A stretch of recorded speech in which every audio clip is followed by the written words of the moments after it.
আল্লাহ নবী বলেছেন, মানুষ বিপদে পড়লে তাকে সাহায্য করতে হয়। সে হিন্দু, খ্রিস্টান, বৌদ্ধ, জৈন, যে ধর্মেরই হোক না কেন, কোনো ভেদাভেদ নেই। মানুষকে মানুষের জন্য এগিয়ে আসতেই হবে, তাকে সাহায্য করতেই হবে। এটা মানুষের নৈতিক ধর্ম, নৈতিক দায়িত্ব। কেমন দেখলে মজিদ ভাইকে? ভাবি যা বললো তাতে তো মনে হলো না যে খুব একটা সিরিয়াস অ্যাটাক হয়েছে। তবু সিভিয়ার হোক আর মাইল্ড হোক, অ্যাটাক কি, জানে বেঁচে গেছে, এটাই যথেষ্ট। প্রবলেমটা অন্য জায়গায়। কি প্রবলেম? ওর অর্থনৈতিক অবস্থাটা খুব খারাপ, চারদিক থেকে ধার দেনা করে এমন অবস্থায় এসে দাঁড়িয়েছে যে সেখান থেকে বেরিয়ে আসা খুব কষ্টকর। তারপর মেয়েটা খুব অসুস্থ। কি বলছো? আমি তো কিছু বুঝতে পারছি না। সে মেলা ঘটনা। এখন মূল কথা শোনো।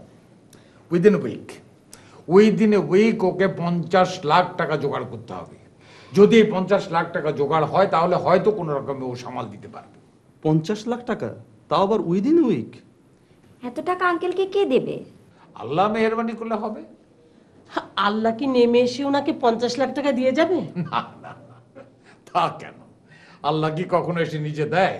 দেবার জন্য কাউকে না কাউকে উসিলা তৈরি করে। সেই ওসিলাটা কে? আমি হতে পারি, তুমি হতে পারো, ও হতে পারে, ও হতে পারে। হতে পারে বললে তো হবে না বাবা, হবেটা কি? আরে বাবারে, সেই জন্যই তো আমি তোদের সঙ্গে আলোচনায় বসেছি।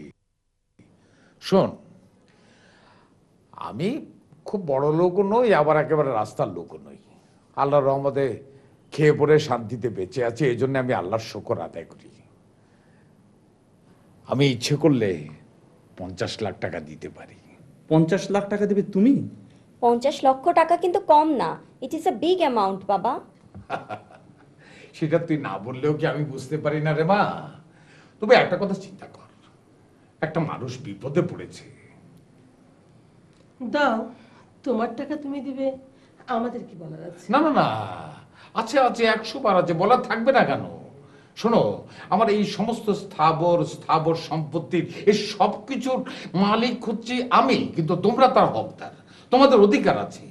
তোমাদের মতামত না পেলে আমি কাউকে একটু পয়সাও দিতে পারবো না।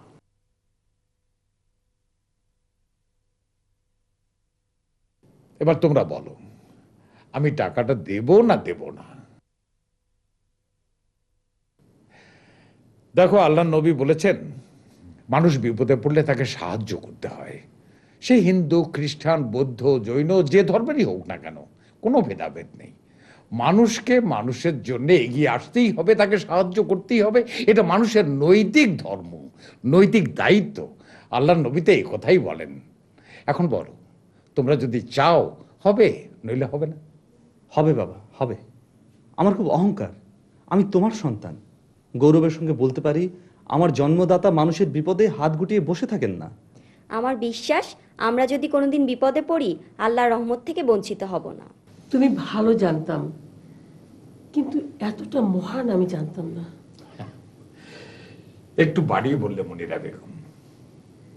একটা কথা মনে রেখো, মানুষ মানুষের জন্যে, জীবন জীবনের জন্যে, এটা আমার নবীরও কথা।